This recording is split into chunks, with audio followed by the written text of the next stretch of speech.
Hello friends, A to Z சீரியஸில் இன்றைக்கி நம்ம பார்க்க போகிறது Q ஃபார் குயினுவா உப்புமா. இது வந்து பார்த்திங்கன்னா சீமை திணைன்னு சொல்லுவாங்க.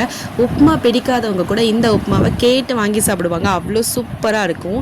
அதுக்கு ஃபர்ஸ்ட் வந்து பார்த்திங்கன்னா கொஞ்சமாக எண்ணெய் விட்டுட்டு இஞ்சி பூண்டு பச்சை மிளகாய் நல்லா ஃப்ரை ஆனதுக்கப்புறமா உங்களுக்கு தேவையான வெஜிடபிள்ஸ் ஆட் பண்ணிக்கோங்க. கேரட், உருளைக்கிழங்கு, பீன்ஸ், பட்டாணி, இந்த மாதிரி உங்களுக்கு என்ன வெஜிடபிள்ஸ் ஆட் பண்ணணுமோ அதெல்லாம் ஆட் பண்ணிவிட்டு லைட்டாக இந்த மாதிரி சாட்டே பண்ணிக்கோங்க.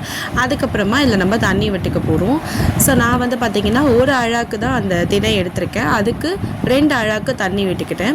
உங்களுக்கு எக்ஸ்ட்ராவாக வேணும்னாலும் சூடு பண்ணி வச்சுக்கோங்க. ஒரு 50% வெந்ததுக்கப்புறமா நீங்கள் பார்க்கும்போது உங்களுக்கு தெரியும் இன்னும் கொஞ்சம் தண்ணி தேவைப்பட்டுச்சுன்னா அந்த சுட தண்ணி விட்டுக்கலாம். ஸோ எனக்கு இது வந்து கரெக்டாக தான் இருந்துச்சு.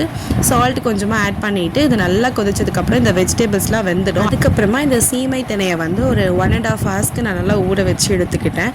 அதை வந்து இந்த தண்ணியில் எடுத்துட்டு நம்ம இதில் போட்டுக்கலாம். இப்போ இதை நல்லா மிக்ஸ் பண்ணி விட்டுட்டு தட்டு போட்டு மூடி வச்சிடலாம். ஒரு 2 to 3 மினிட்ஸ்க்கு நல்லா கொதிக்கட்டும். இப்போ ஒரு 50% கிட்ட நல்லா வெந்துருச்சு. இந்த டைமில் நமக்கு தெரிஞ்சிடும் தண்ணி தேவைப்படுமா இல்லை இதுவே போதுமா அப்படின்றது. ஸோ எனக்கு கரெக்டாக இருந்துச்சு. ஆனால் நல்லா ஒரு தடவை மிக்ஸ் பண்ணிவிட்டு திருப்பியும் மூடி வச்சுட்டு ஒரு 2 to 3 மினிட்ஸ்க்கு அப்புறம் பார்த்திங்கன்னா சூப்பராக அழகாக வெந்துருச்சு. என்னோட ஸ்டைலில் சொல்லணும்னா இது ஒரு மஸ்ட் ட்ரை. உப்புமா வேண்டான்னு ஓடுறவங்க கூட திருப்பி வந்து எனக்கு வேணும்னு இதை வாங்கி சாப்பிடுவாங்க. அவ்வளோ சூப்பராக இருக்கும். இதுக்கு வந்து சட்னி, சாம்பார் இல்லைனா இந்த மாதிரி தயிர் எது வேணாலுமே தொட்டுக்கலாம். அவ்வளோ சூப்பராக இருக்கும். ஸோ இந்த வீடியோ பிடிச்சதுன்னா மறக்காமல் லைக் பண்ணுங்கள், ஷேர் பண்ணுங்கள், சப்ஸ்கிரைப் பண்ணுங்கள். பாய்.